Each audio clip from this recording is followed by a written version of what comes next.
Okay, good morning, everybody. We'll get going.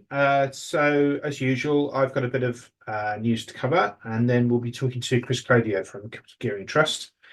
If you're going to ask questions, as it says there, please put some questions into the YouTube function, the chat function there, and we'll make sure they get answered. So, without further ado, a bit of news. So, just two things that I picked out this week. It's quite sort of slow Newsweek story. I don't know, we're sort of getting into the summertime, but there's also been an outage in all sorts of IT systems around the world this morning. And I know that the stock exchange was saying that the RNSs weren't working, so maybe we've missed something. We'll see what happens. Anyway, Invesco Perpetual UK Smallers. It's not a massive company. The discount's been widening, as you can see here. Got a decent yield, so that sort of should tick a box. But it hasn't been working. We know that UK small cap's been out of favour anyway. So obviously the board's trying to think about what it can do. And what they've come up with is 10% elected special dividend. So basically you can elect to receive this dividend. You'll get cash, 2.5 discount to NAV in exchange for your shares. So the shares that you elect for the special dividend will be cancelled. So it's a bit like a B share scheme, but that's designed to make it a capital disposal. So treated under capital gains tax. This would be treated as income tax, which for most people is not particularly efficient. There's a whole sort of rigmarole to get the whole thing through. So there's a meeting to approve the whole scheme on 5th of August. You have to submit your elections by the 19th. Then you have to be on the register on the 17th of September. The NAV that they use to calculate the exit price will be determined on the 18th, announced then, and it then needs court approval, so that's until the 24th, so you won't actually get any cash till late October. So this is all quite sort of a way out. There is another dividend payable ahead of that, so there's even more income to come from this. I just think, given where the discount is, it makes sense for everybody to take it up. You may as well get out at 2.5%. If you want to have a smaller position, fair enough. If you want to maintain your position, just buy the shares back in the market. You should be able to, on the round trip, get in cheaper than you got out at. So I think that means that it's pretty sure that this 150 million market cap fund is going to shrink by 10%. So that means that any kind of share overhang that's causing a discount in the first place is not going to be resolved by this. So it does not fix the discount. There's all sorts of problems with smaller funds. They come with higher ongoing charges ratios, they're less liquid, and they're less appealing to a whole raft of wealth managers and people. So it may actually make the discount worse. And the cardinal sin of all this really is that because it's so complex in the way it's all structured, there's bound to be brokers, solicitors, all sorts of accountants bills that the company's going to have to pay to get this through. If they just bought back 10% of shares in the market, they would have taken out the shares for people who actually wanted to sell them and sorted out their hang out, and it wouldn't have incurred all these fees. So I just think this is a bit daftery, but there we go. Gore Street we've talked about a few times, but they've announced some results this week and they've cut the dividends. So I think I just wanted to sort of flag up what's going on there. It was sort of running a bit, but this latest news has pushed the share price down again. So the discount's on about 42%. And on the lower dividend, the yield is 11.4, which is still obviously quite chunky. Now, the reason why the NAV fell over the year has been fairly well trailed. So portfolio was doing its thing. They paid out the dividends.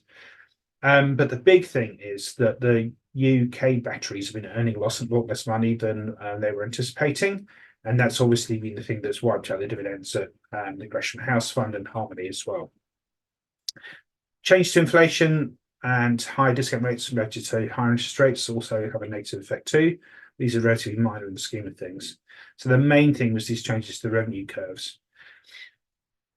If they hadn't have had the geographic diversification that they had, they obviously would have been a lot worse off. So this slide here is just taken from their deck, and it's just showing the position in all the different markets that they're currently operating in.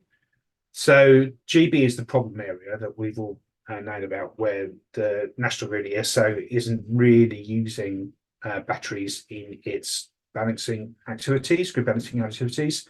That's changing and improving, and that's been a cause of a rally in some of the other share prices, but not this one. There's things going on in Germany too, but that's still a reasonable income market. Northern Ireland's actually been fairly lucrative for them, and that's partly because there's a lot of wind on the grid, and that means there's been a lot of volatility in the power prices intraday, which means that they can actually capture some of that when they're trading the energy. And then the big winner has been Texas, where they've had a couple of months where they just made a fortune. Really, when it gets very hot in August and the wind doesn't blow, everybody's got their air conditioning on, and the whole grid's got a massive shortage of power, and that actually means they can actually make quite a lot of money. Now, this is what they're saying that their revenue is going to look like going forward, and you see different curves of different things. There's an extra curve in there. CAISO is the California grid, because they've got a California asset that's come online, which is this thing called Big Rock, which is fairly chunky. It's 200 megawatts, and it's got some quite useful guaranteed revenue in the form of what they call a resource adequacy contract, which is a bit like capital capacity market contracts in the UK. But I just think it's worth mentioning this because what they are suggesting here is that the big revenues that they're getting in Northern Ireland and Texas will normalise. So they are being relatively conservative in what they're looking at in terms of revenue. That might not be the case. We just have to wait and see what happens, especially in Texas. This is what the portfolio looks like. Everything in blue is already operational. Ferrymuir is the newest one. Enderby was supposed to be energized already. That's now going to be September. They've got some other stuff that they haven't even started working on yet. So see Middlefern, or everything from Wichita Falls down here, Kilmarnock all the way down there. All those ones they haven't actually started yet. Porterstown, they were supposed to be moving ahead with, but they've paused because the cost of new batteries is coming down, and they wanted to capture that. And then the two big ones from Mendency that are coming on are Big Rock and Dogfish. So they've got enough money in the kitty to finance the projects that are under construction. And they're saying that they might actually look to sell some of the pre-construction projects, the ones that I'll talk about that haven't started yet.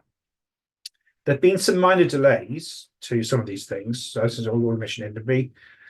Big Rock's on track, but Dogfish has been delayed from December to February, and that might have quite a big impact, as we'll see in a second. Now, assuming that Trump wins, and after the assassination attempt, that seems a lot more likely, that's what everybody's saying. He's been very negative about the whole Inflation Reduction Act thing. He doesn't actually get into office until the 20th of January, but that's then in the 2025 tax year. The Gore Street projects get tax credits in the year when they're placed into service. So ideally, you're thinking that Big Rocks is then 2024, Dogfish is 2025. And these are really quite meaningful. So Gore Street's kind of factoring in $60 to $80 million of tax credits to come in from these things. How they're split, I don't know if it's directly in proportion to how big they are. So Dogfish is 75 and Big Rocks 200. But it might not be different than that because it depends which state you're in and what sort of materials you used and all that sort of stuff. So I think there's a risk that there's a cash flow problem if they can't get those tax credits. And it's probably an outside risk for now. I think that's probably well baked into a 40% discount. The dividend cover was really pitiful beforehand, but that was forecast to improve as new projects come on stream. Obviously, so those things are quite big. And they've jigged the way the dividend works. So basically, they're paying quite low dividends while they're not earning very much money. And then when those new projects come on stream, they're going to ramp the dividend up for a larger final. And they're sort of implying that they think that's going to be covered. Obviously, if there's an issue with the tax credit receipts, then that might not be the case. And then that might be a rethink. And then again, that might be what they're thinking in terms of doing the things. So we could see another dividend cut again. But I do still think that it's probably debate just the price, and it's probably fairly valued. So that's enough from me.